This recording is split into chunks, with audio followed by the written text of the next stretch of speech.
I just wonder if you've kind of given up the ghost on this. Is the government going to shut down this weekend?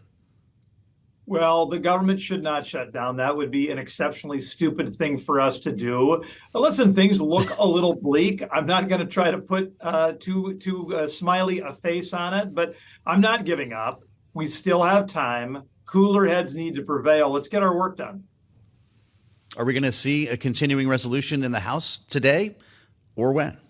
I expect that tomorrow we will vote on a continuing resolution. It is something that I authored along with 5 of my colleagues, generally conservatives, 3 members of the Freedom Caucus and 3 members, including myself, of the conservative Main Street Caucus. It would be a stopgap funding measure for another 30 days. At the same time, though, it would secure the border with policies that we know work. Your role on the Republican Main Street Caucus as chair is vital here. There are a lot of folks waiting for the noise to die down so the center can come to the rescue here. I wonder your view on that and what your message is for those members holding things up, like Matt Gaetz, who we just heard from. I do think Matt's involvement, particularly regarding a stopgap funding measure, it's been really problematic. It's not been helpful.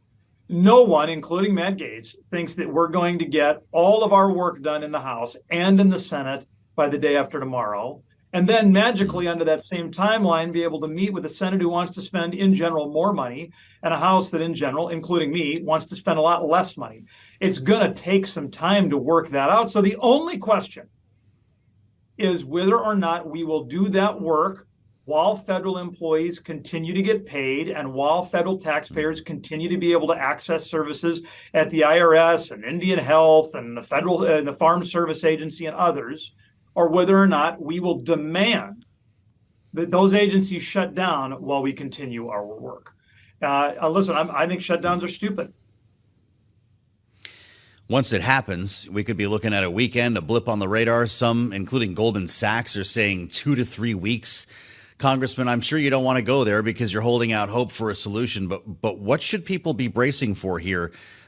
This looks like a full shutdown, not a partial one, and it could take some time if it actually happens to reopen. Well, I'm glad you mentioned the partial versus full shutdown, because I do think that really matters. The shutdown during 2018 and in 2019 was a partial shutdown. So sometimes people will say, as they're beating their chest, shut it all down. Government doesn't really do anything anyway. Shut it all down. And I would just tell you that if this thing goes on for 2 weeks, you're going to have soldiers, sailors, airmen, Marines who will have worked during that time, and then we're going to refuse to pay them. We will have TSA agents who will be reporting to duty even though they're not getting paid. We are going to have these frontline men and women keeping us safe who will be absolutely let down by their government. And anybody who wants to be cavalier about that, anybody who want to act like that doesn't matter, the government doesn't add any value in anybody's life, they are playing games. I have a constitutional duty to get my work done. All of my colleagues do too. I wish they took that constitutional duty as seriously as I think they should. That said, I'd like to talk to you about some of the sticking points here, including funding for Ukraine. Interesting to see members vote on an amendment to remove Ukraine aid from the defense spending bill yesterday.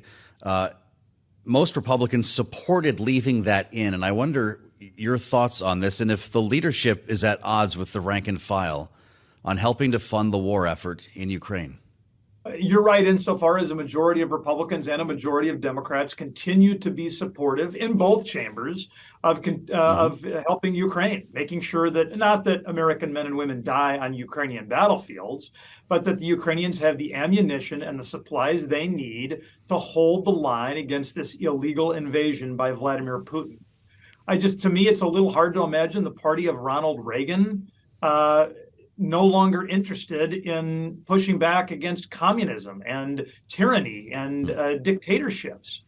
Ukraine is trying to hold the line. We should continue to help them. Now, that doesn't mean there should be blank checks. We do need additional accountability, but a majority of the House and the Senate are supportive of that. But this gets back to all these red lines everybody's got. Nobody ever gets everything they want in a negotiation.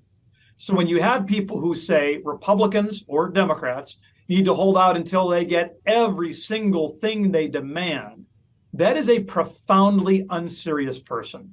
That's a person who has never apparently actually had a successful marriage or business or been on a nonprofit board. Nobody gets everything they want ever. There's some give and take. And so maybe the Ukrainian package might not look exactly like I would design it. Maybe a stopgap funding measure might not look exactly like I would design it. But we have got to stop letting perfect be the enemy of the good.